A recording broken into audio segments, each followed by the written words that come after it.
Hi, this is Misha, and finally I have another ship from Battlestar Galactica as part of the Eaglemoss collection to kind of briefly go over with you.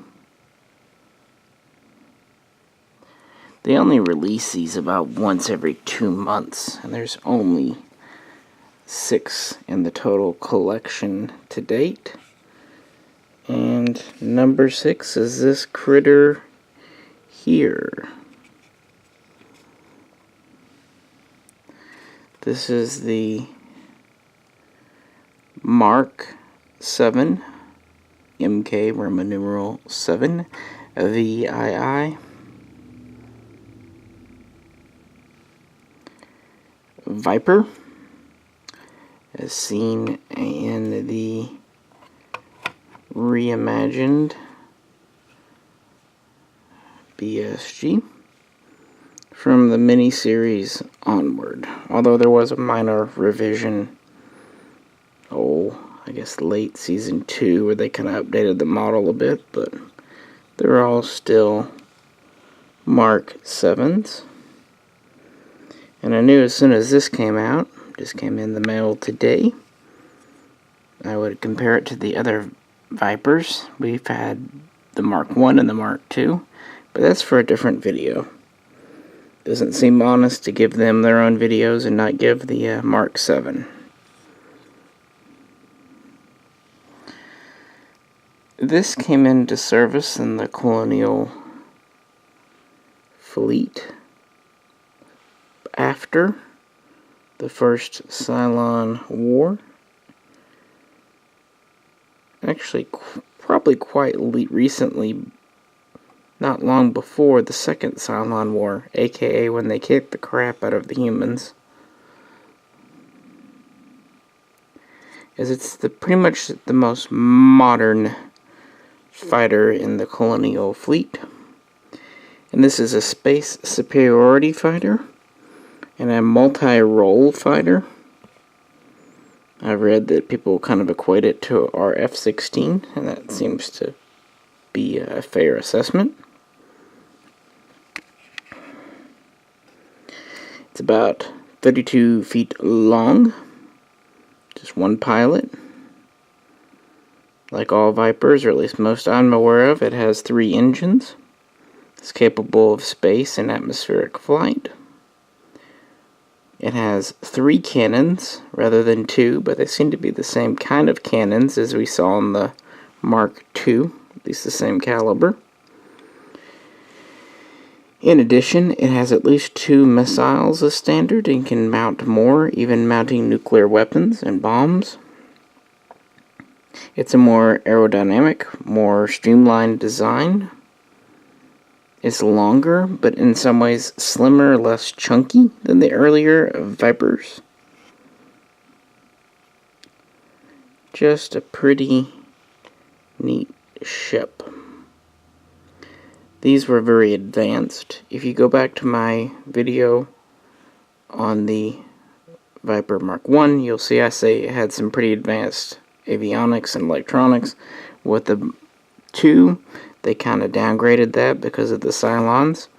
Well, by the Mark 7, they were kind of getting back to advanced avionics and electronics.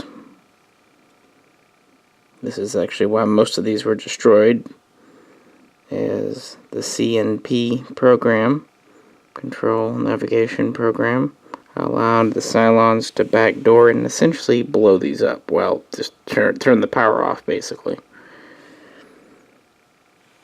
As a result, even though these were an extreme widespread use throughout the fleet, not many survived. It seems like around 6, maybe 7 escaped on Galactica, meaning it was kind of the second choice just because there were more Mark IIs. But then when Pegasus was encountered, it had dozens or even hundreds of Mark 7s on board, and it had the ability to manufacture Mark 7s in its factories. Which is, I guess, where you manufacture things, right? In factories. It seems like they made at least 2 squadrons before Pegasus was destroyed, having several hundred in the fleet by Season 3 of the show, meaning this was very much the common fighter, making the Mark II relegated to second-line use. Now, because of the CNP, the command program, a lot of the avionics had to either be removed, or crippled, or reverted to an older version.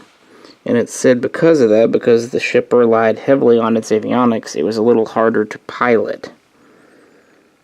Meaning it took more skill than with the Mark II. Funnily enough, the Mark I, though, was also said to be hard to control. And actually, this was a little less speedy and a little less maneuverable than older Vipers, so it was more of a multi-role ship and a little easier, at least when its full electronic suite was enabled, for young pilots to learn how to use.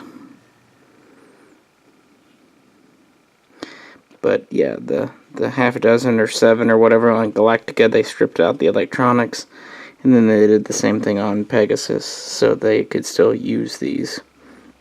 We still have 3 cannons instead of 2, so that's an advantage.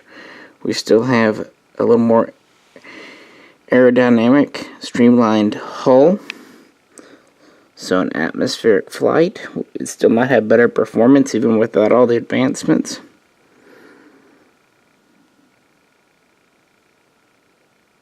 Still probably have better sensors. Maybe a better bathroom facility, I don't know. Like all Vipers, it's still a small, slim craft, so it can be launched from a battle star.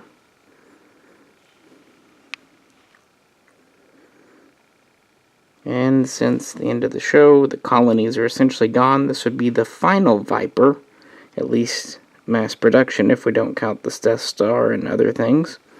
This would be the final Viper used by the colonies before the Cylons clobbered them. That said, pound for pound, ship to ship, this seemed to outclass a Cylon Raider. But it could have been the pilots on board that did so.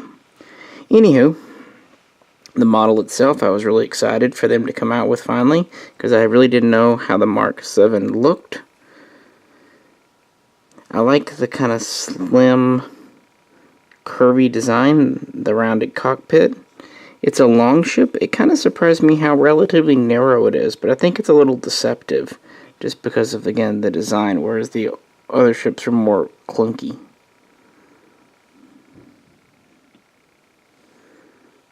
But yeah, it's pretty neat. Like all of these, it's a good size and has some good heft and weight to it.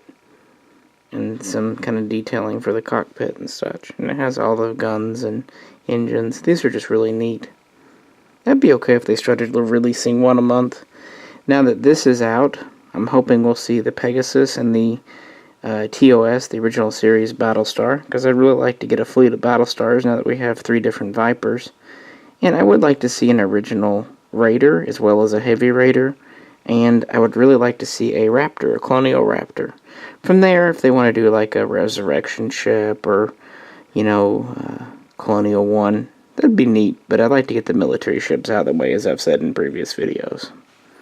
But yeah, kind of our first look at the Mark VII. Well, stay tuned, and very soon I'll do a head-to-head comparison of the 3 Vipers we saw on screen and now we have in the Eaglemoss collection. If you could, like, share, subscribe, any comments, please do post them below. As always, of course, hope you had fun. That's what this channel is about. And I will catch you very soon next time.